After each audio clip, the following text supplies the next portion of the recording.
Bonjour, bienvenue dans ce point bourse du 7 juin 2024. Alors aujourd'hui, on va parler des chiffres économiques toujours aux États-Unis, hein, avec une économie toujours hyper résiliente, des actions évidemment du CAC 40, et puis on fera un point rapide sur les actions abonnées. Et on va commencer juste avec les chiffres qui sont donnés, notamment création d'emplois non agricoles, hein, aux États-Unis. Encore des chiffres en hausse parce qu'on en avait 175 000 le mois dernier, on en attendait 185 000 et on en a eu 272 000. Alors même si le chiffre risque d'être révisé comme d'habitude, on voit que c'est quand même une donnée plutôt importante. Alors dans le même temps, je sais pas comment ils font pour compter, mais ils ont un chômage qu'ils avaient prévu à 3,9 qui est à 4%. Ils créent beaucoup plus d'emplois, mais en même temps il y a beaucoup plus de chômage.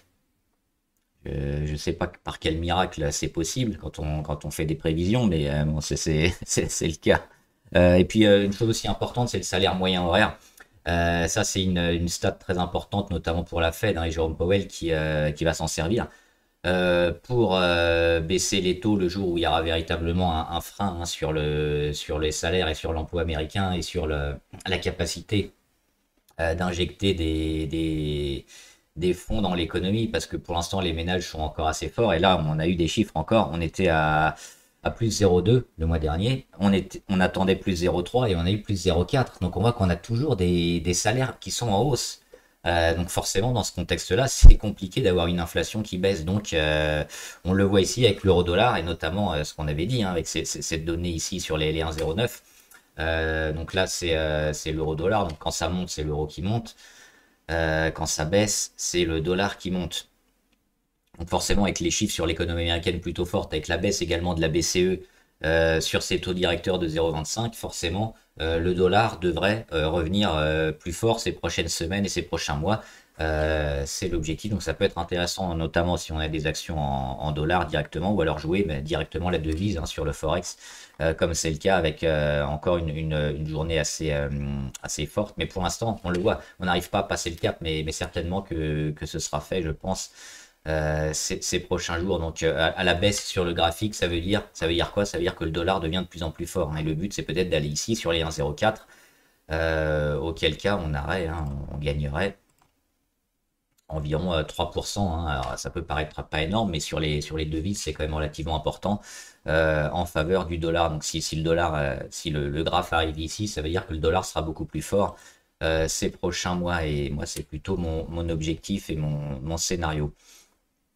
On va regarder rapidement les matières premières avec, alors malheureusement, hein, sur pas mal de matières premières, il y a un pullback un peu fort.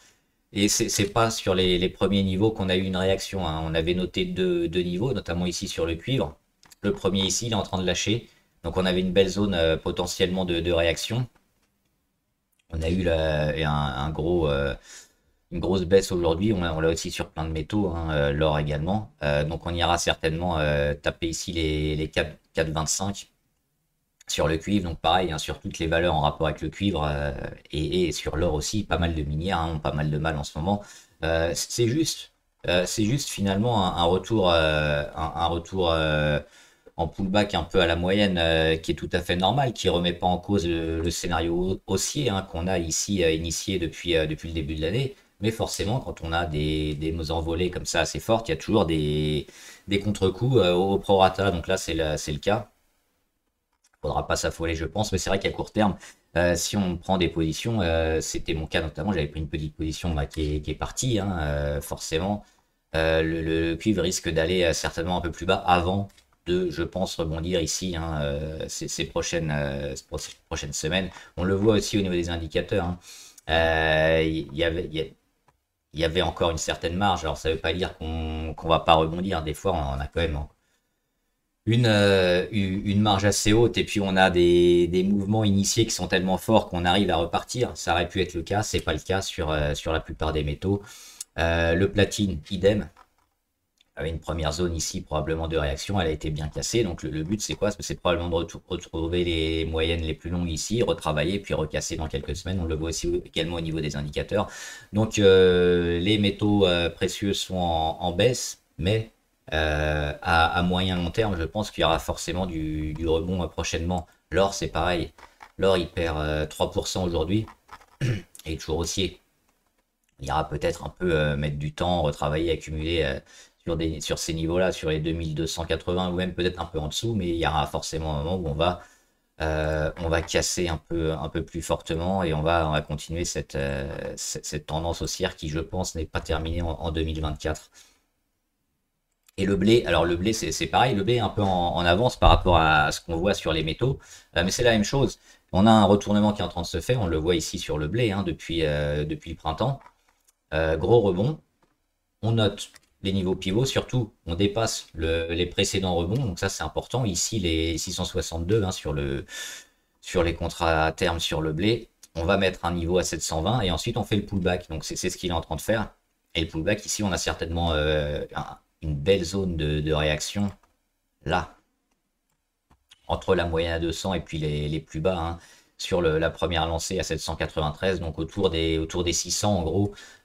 Sur le blé, ce serait éventuellement ça.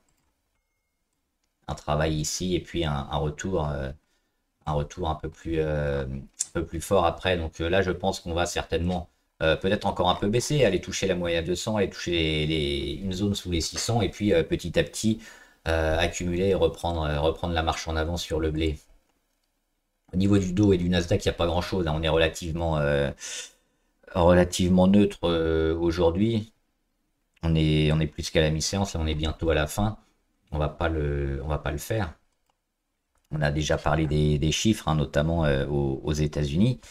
On va parler du CAC 40 avec moins 0,4 et puis toujours la même chose hein, sur le CAC. On est toujours dans cette phase de consolidation initiée depuis le 10 mai et le plus haut sur le CAC 40, donc il n'y a rien de nouveau. On est toujours dans cette période un peu de sous-vague dans la vague de consolidation qui nous amène a priori peut-être vers le comblage de gap où on est toujours sous l'oblique, donc il n'y a rien de nouveau à ce stade.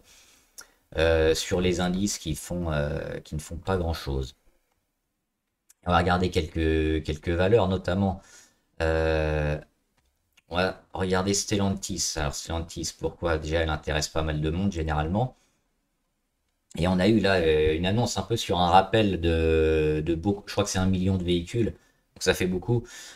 Pour des airbags défectueux notamment. Alors, quel peut être l'impact d'un rappel comme ça massif sur le cours de bourse? Bah, on le voit que généralement, l'impact est assez limité. On l'a vu souvent sur Tesla, on l'a vu sur d'autres constructeurs.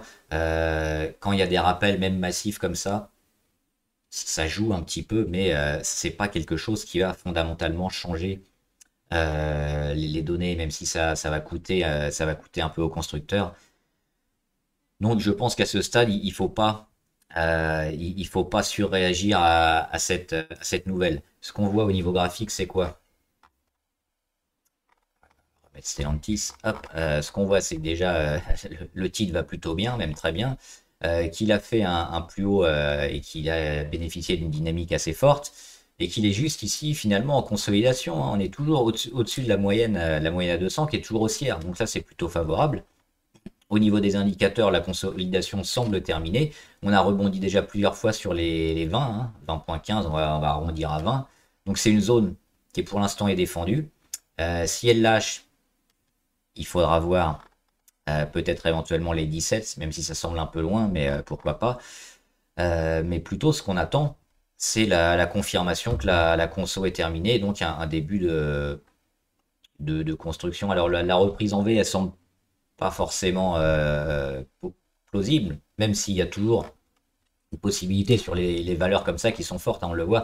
L'action, elle bénéficie quand même d'une tendance de fond très forte, donc il y a plus de chances toujours de la voir repartir à l'identique de sa tendance. Comme elle est haussière, on a plus de chances d'avoir un rebond haussier sur Stellantis, mais pour l'instant, on est ici dans cette phase hop, où on travaille et il faut attendre des signaux. Mais si on l'a, ça pourrait être une entrée, pardon, une entrée intéressante hein, sur les 20 pour un rebond. Après, le travail, il peut durer quand même quelques semaines, mais tant qu'on tient les 20, a priori, on serait plutôt solide sur Stellantis. À regarder L'Oréal aussi, on en a parlé il y a quelques jours, L'Oréal, les 453, ils sont en passe d'être tenus. Alors, on a méché dessus aujourd'hui, on ne fait pas grand-chose. Mais on est en train de de capitaliser au-dessus de cette zone. Donc pour l'instant, c'est bon. Trop tôt encore pour véritablement voir le renouveau de L'Oréal. Euh, Surtout au niveau des volumes qui sont pas énormes.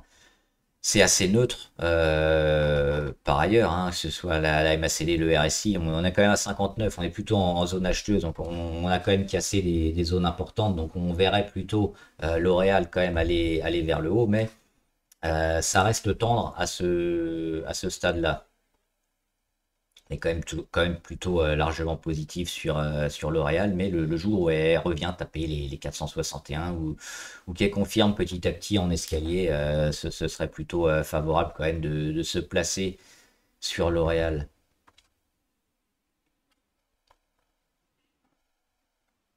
Et on va faire les valeurs abonnées. Je crois qu'il n'y en avait pas d'autres valeurs majeures qui a énormément bougé. On le voit, hein. Ah, tiens, on va faire Orange. Alors, il y a eu du dividende il n'y a pas longtemps sur Orange, mais juste pour voir qu'il ne se passe rien. C'est toujours le range entre les 10,7 ou les 11, hein, on a tapé un peu au-dessus, et puis les 10 en gros.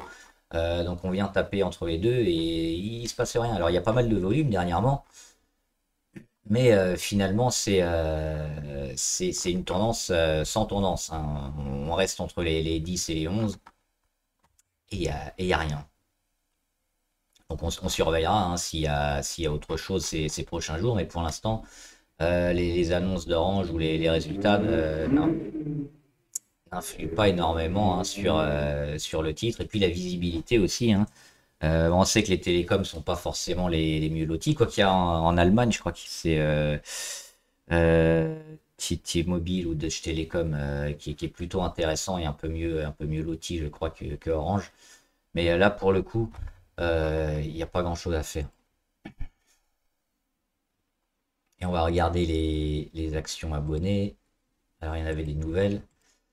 Ouais, un petit point sur Eurubis, donc c'est ce qu'on disait hein, sur le cuivre, évidemment. Eurubis, c'est un producteur allemand de cuivre, hein, je crois que c'est le plus gros producteur européen de cuivre. Euh, Pareil, c'est comme le cours du cuivre, hein. On voit le retournement, la hausse, et derrière, qu'est-ce qu'on fait? Ben, on fait un début de pullback. Sur le cuivre, on le voit mieux ici, comme ça, en long terme, avec ces plus hauts, hein, à chaque fois de plus en plus bas. Et puis ici, finalement, on a réussi à casser cette dynamique en rebondissant sur des supports et des zones. On le voit sur les 53 ou 60 environ hein, sur Rubis qui ont été bien rachetés. Donc oui, la tendance est plutôt favorable. Maintenant, à court terme, bah, c'est des petites sous-vagues, c'est des pullbacks qui nous ramènent un peu plus bas, qui peuvent être intéressants à acheter hein, si vous n'êtes pas rentré, ou si vous avez vendu sur objectif, ou si vous voulez recharger et que vous avez le long terme. Le cuivre et au Rubis, c'est plutôt intéressant. Maintenant, à court terme, à très court terme même, on n'est peut-être pas à la fin de la conso.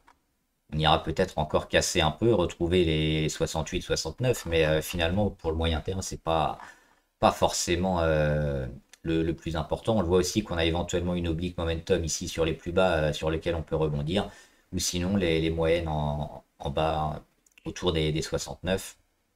Et enfin, cette oblique très court terme hein, qu'il faudra casser pour continuer la dynamique. Mais il y a beaucoup de choses qu'on voit à très court terme qui sont pas forcément super pertinentes. Ce qu'on peut voir, c'est qu'à moyen terme, le titre est plutôt haussier. Donc c'est une entrée plutôt favorable quand même pour le moyen terme. Autodesk.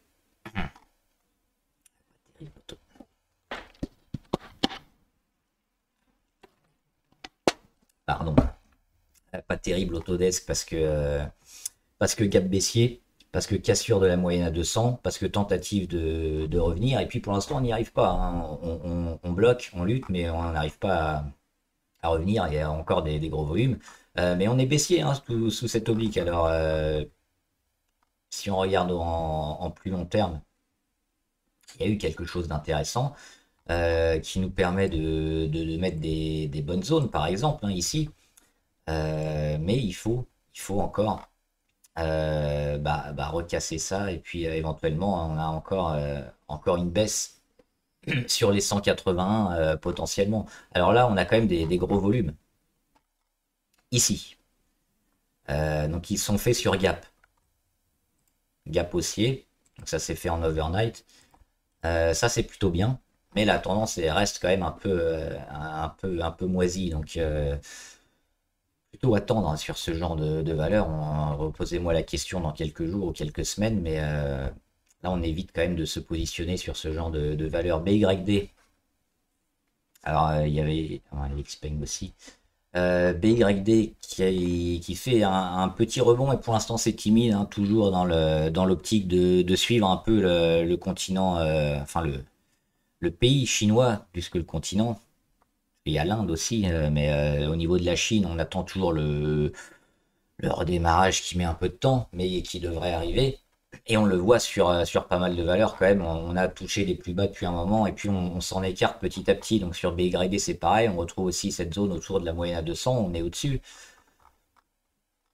Aujourd'hui c'est un peu anticipé de se placer, je pense, sur ce secteur-là, qui en plus est un secteur super concurrentiel, à la fois au niveau domestique, on a Xpeng, on a NIO, mais aussi sur tout le globe, parce qu'ils essayent de vendre évidemment sur le continent nord-américain, que ce soit aux États-Unis ou au Canada, et puis il y a des, euh, des, des taxes, des droits de douane qui sont énormes, et qui empêchent un peu ces constructeurs chinois de vendre autant qu'ils voudraient. Il y a Tesla évidemment qui est sur le même marché.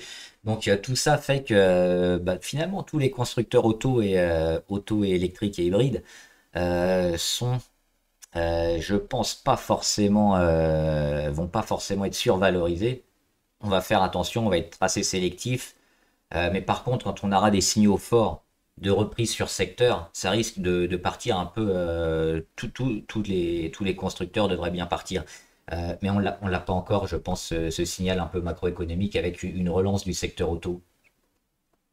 On a Ford qui est pas loin, mais pour l'instant, on n'a pas, c'est pas le cas. On a Tesla qui a énormément perdu et qui va peut-être devoir payer 50 milliards à Elon Musk. On a Stellantis, on en a parlé tout à l'heure. Enfin, il y a pas encore de gros signaux sur ce secteur-là. Donc c'est pour ça qu'il faut mieux, je pense, un peu attendre. Française des Jeux, toujours pareil, en mode conso. On n'est pas loin, mais pour l'instant, on n'a pas ce signal. Mais elle m'intéresse, moi. Je me placerai probablement dessus bientôt. Il faudrait que je vende aussi parce que j'ai pas des liquidités extensibles à l'infini. Mais pour l'instant, c'est ouais, un peu tôt aussi. Forvia, alors là aussi, secteur automobile, hein, c'est un équipementier. C'est moche. C'est moche, c'est moche, c'est moche. Il y a eu un beau rebond, mais bon, finalement, la tendance est toujours négative.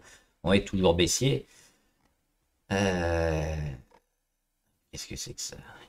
Du dividende. Donc, sous les 16,4, hein, très négatif. On a aussi une zone ici autour des 14,8, intéressante. Mais finalement, ce qu'il faudrait voir, c'est peut-être un signal fort comme une mèche basse assez importante ou un gros, très très gros chandelier vert, des pics de volume énormes. Là, on les a eu ici, mais c'était plutôt à la vente. C'est baissier, il faut éviter, ça demande encore beaucoup de temps. Alors Hermès, on pourrait faire aussi LVMH, mais c'est à peu près la même chose. On a un peu cassé les supports. Derrière, on y revient. Pour l'instant, on les repasse pas. On voit, on fait un échec dessus. Donc la tendance est toujours à la consolidation. C'est un peu moins beau sur LVMH, je crois. C'est un peu la même chose, mais pour l'instant, c'est toujours baissier. Mais avec peut-être la reprise de la Chine, les États-Unis qui sont assez forts, on aura peut-être une hausse, d'autant que à moyen long terme, c'est haussier, hein, c'est un secteur plutôt fort, donc oui, on a plus de chances d'avoir un rebond à la hausse sur ce genre de valeur, mais pour l'instant, court terme, c'est baissier, donc il faut faire attention à iPay. Alors moi j'aime pas trop ce genre d'action. Pourquoi? Déjà les volumes très faibles. Il y en a des fois des pics énormes, mais c'est plus des gros hein, éventuellement ou des distributions d'actions qui sont faites aux dirigeants ou autres. On le voit aussi avec l'absence des fois de mèche, que ce soit mèche haute ou mèche basse. Ça c'est pas bon, ça veut dire que le titre est pas liquide. On le voit tout de suite hein, au niveau des graphiques, c'est vilain. Les volumes aussi, ça engage pas. Moi, j'évite généralement de trader ce genre de valeurs. Maintenant, qu'est-ce qu'on peut voir si on veut quand même les trader? Bah, il y a cette belle zone ici qui est marquée hein, sur les 9,4. On s'en rapproche. On a une tentative un peu. Hop, Une tentative de retour, hein, avec des plus bas de plus en plus haut.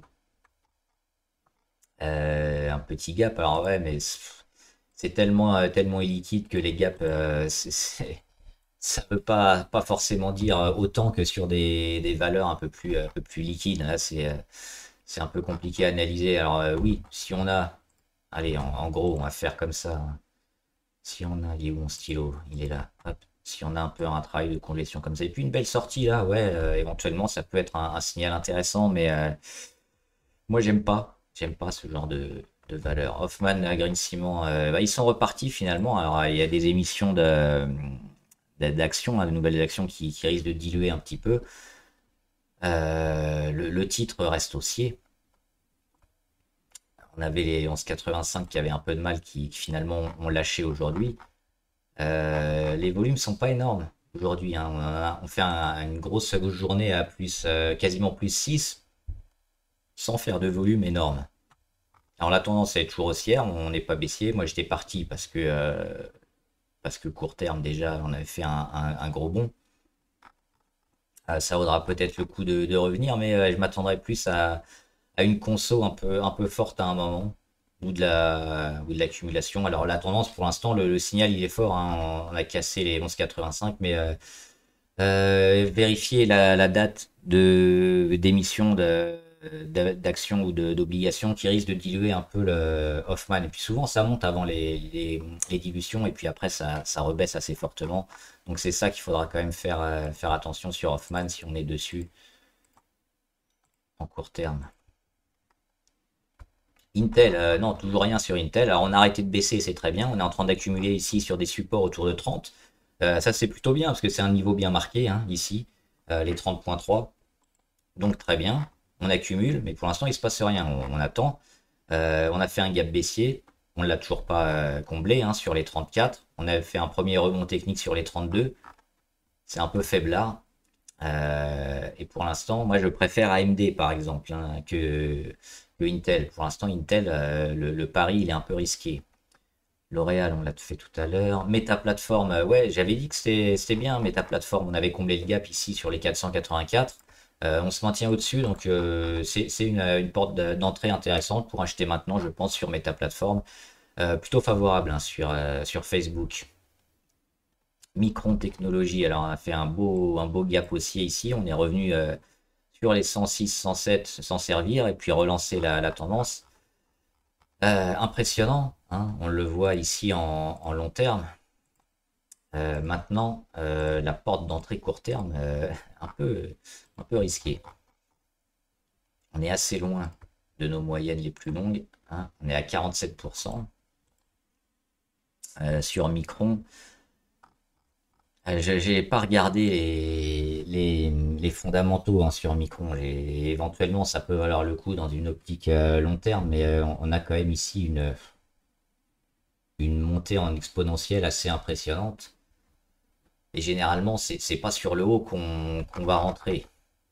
Donc moi, j'éviterais. Par contre, les replis, oui, les replis s'achèteront. Peut-être ici, hein, sur les 106, si on y revient dans quelques mois, dans quelques semaines. Palo Alto, on l'avait déjà fait. Pour l'instant, ça fait pas grand-chose. Il faut attendre des signaux, mais si on nettoie un peu. Il y a ce gap, hein, à 359 qu'il faut combler. Et puis il y a ce rebond là sur les 327 qui pour l'instant font obstacle.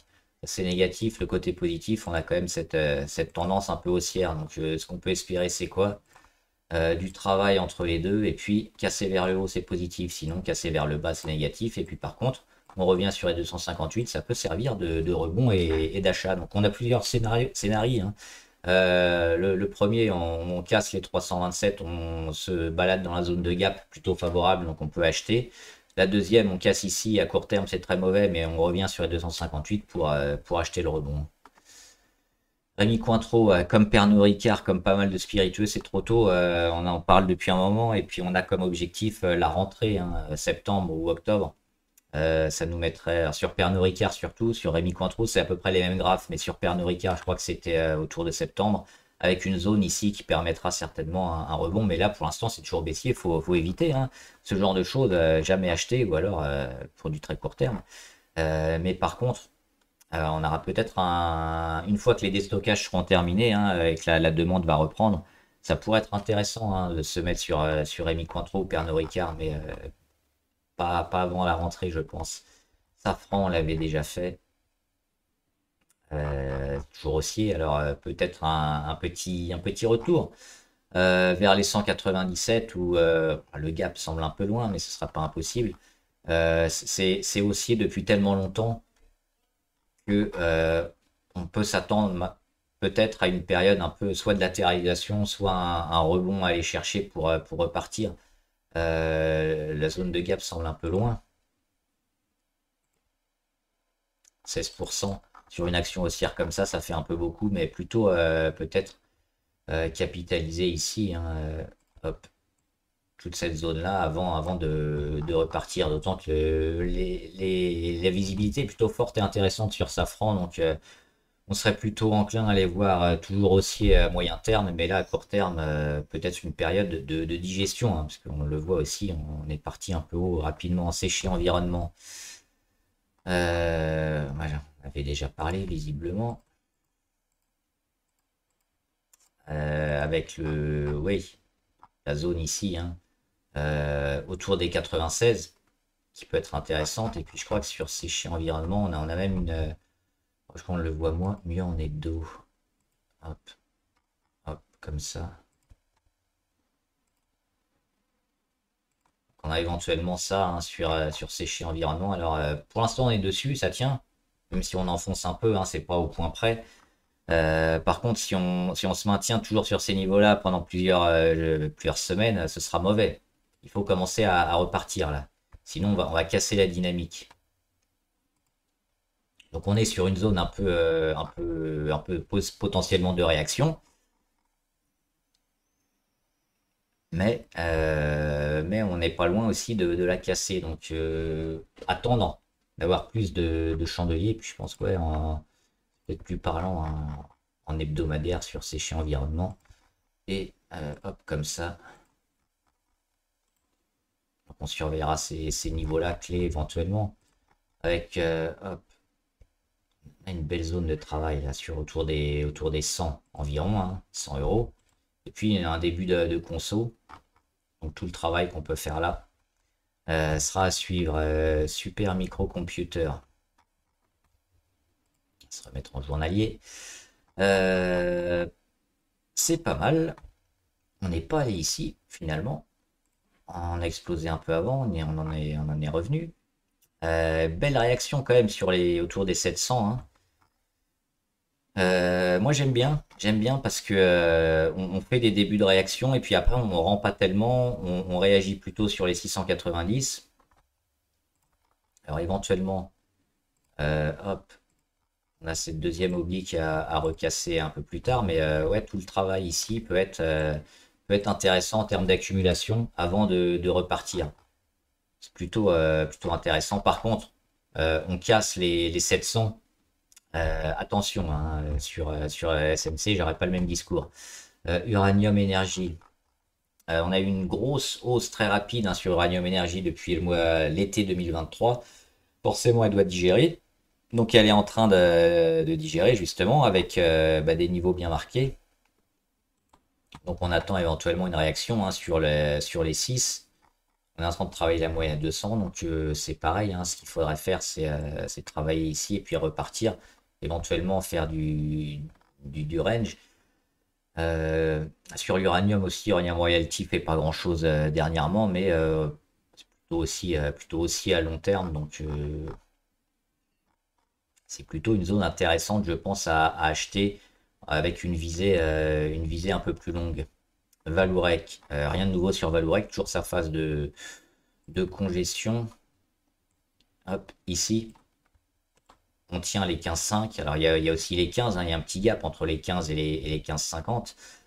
Est-ce qu'on va y aller? Je sais pas. Moi, je verrais bien ce travail-là, hein, sur Valourec, donc toujours dans sa période de consolidation. Et puis, peut-être ici, fin juin, début juillet, un retour autour des 15,50 et puis un redémarrage. Si elle vient à casser et à combler le gap, Ce sera pas catastrophique non plus parce qu'il y a ici hein, le retour de la moyenne à 200, donc éventuellement une réaction. Et on surveille surtout l'oblique de correction pour l'instant qui est en mode consolidation. On est loin de la dégradation hein, sur Valourec et puis il y a toujours à suivre la vente à découvert sur le titre qui est toujours importante et qui, si elle se rachète, pourrait propulser très rapidement le titre à la hausse. Mais pour l'instant, à court terme, on est toujours dans une consolidation un peu molle. Donc faut rien faire, faut regarder, faut observer et puis attendre qu'on ait des signaux de rentrée. Vetoquinol, il se passe pas grand chose. On a plutôt des signaux intéressants et de force ici. On l'avait dit avec la cassure des 101. Donc on fait le breakout. Derrière, on accumule un peu, on travaille dans le triangle. RAS à ce stade sur Vetoquinol. Il faut éviter de revenir trop près de l'oblique ici qui descend. Hein. Mais tant qu'on tient ces niveaux-là, c'est bon. Et puis, a priori, hein, le destin de Vetoquinol, c'est d'aller chercher la résistance à 105 et de la passer. Et puis de travailler au-dessus. Donc le titre, on le voit, est plutôt haussier. Virbac aussi avait fait une belle journée hier ou aujourd'hui, je sais plus. Donc c'est un secteur plutôt orienté à la hausse aussi. Visa. Pas loin de partir, Visa. Il y avait cette double zone là, 264-268 qui était visée. Ils ont rebondi sur la première. Là, c'est encore trop tôt pour les voir partir, mais ils sont intéressants aussi. Alors là aussi, le titre, il est bien haussier. On a fait les plus hauts. On commence cette période de consolidation un peu comme sur toutes. Hein, une fois qu'on a fait la grosse hausse, donc on commence à consolider lentement, on se rapproche des moyennes. Alors c'est plus facile, des fois techniquement c'est parfait. Hein. On revient sur la fin ici, on touche la moyenne à 200 et puis on casse. Ça se passe pas toujours comme ça, on peut casser un peu avant ou un peu après. Euh, mais là, le graphe est plutôt beau. C'est pareil, c'est des signaux à attendre. Le point négatif quand même à voir, c'est ici. On voit un pic de volume assez fort ici. Alors il y a les dividendes, mais bon, sur les valeurs US, c'est tous les 4 mois, donc c'est un peu moins fort qu'en France, qui a lieu qu'une fois par an. Les volumes ici, ils sont vendus après. Ils arrivent ici sur résistance, ils nous permettent de tracer la ligne, et puis c'est plutôt vendu. Donc c'est plutôt un point quand même qui nous ferait dire de faire attention et puis que la conso est pas forcément terminée parce que cette oblique-là, elle risque de se prolonger encore quelques jours. Donc là, c'est à voir en fin de journée et puis surtout la semaine prochaine. Est-ce qu'on va réussir à rester au-dessus ou pas? Mais moi, je noterais bien ce niveau-là. Ce niveau-là, hein, pareil, 282. Ouais, celui-là, il est mieux. Donc les 282 à casser comme signal définitif de Visa. Et puis Xpeng, on a parlé avec BYD tout à l'heure, c'est pareil, il faut faire attention, mais dès que le secteur va repartir, je pense que certaines valeurs qui sont bien et qu'on des fondamentaux un peu meilleurs que les autres devraient s'en sortir. Alors Xpeng, ils ont énormément perdu, mais on le voit, hein, en long terme, ils ont rebondi sur des zones ici autour des 6-7. Ici, ils n'ont même pas été touchés, on est allé sur les 7. On met quelques phases de congestion qui sont plutôt intéressantes à suivre. Le petit pic de volume mais qui n'est pas suivi. Ça se tente, mais pareil, c'est un peu tôt. Ce qu'on attend, c'est un signal fort. Alors, on l'avait eu ici avec les volumes. Malheureusement, ils ont été vendus et puis ils ont confirmé quoi? Ils ont confirmé la résistance ici à 10,50. C'est cette zone-là qui est intéressante à suivre. On a une petite phase de congestion éventuellement qui ici on sort. On va refaire le dessin. Hop, hop, si on sort par exemple fortement comme ça, là c'est intéressant parce qu'on peut faire pas mal de journées puis aller chercher la résistance. Mais pour l'instant, c'est pareil. On ne l'a pas. On peut très bien aussi congestionner et puis revenir ici. Et puis ça dure longtemps. Donc c'est attendre des signaux intéressants qui nous feront rentrer dans une valeur quand même à ce stade un peu spéculative, mais quand tout le secteur se retournera, ça pourrait être intéressant. Voilà, j'étais un peu long, j'espère que la vidéo vous a aidé. N'hésitez pas à me dire ce que vous en pensez en commentaire et puis aussi vos avis hein, sur les actions que vous proposez. Pourquoi vous pensez qu'elles peuvent monter ou qu'elles peuvent descendre, les fondamentaux, graphiquement, ce que vous en pensez. On en discutera. Bon trade, à plus!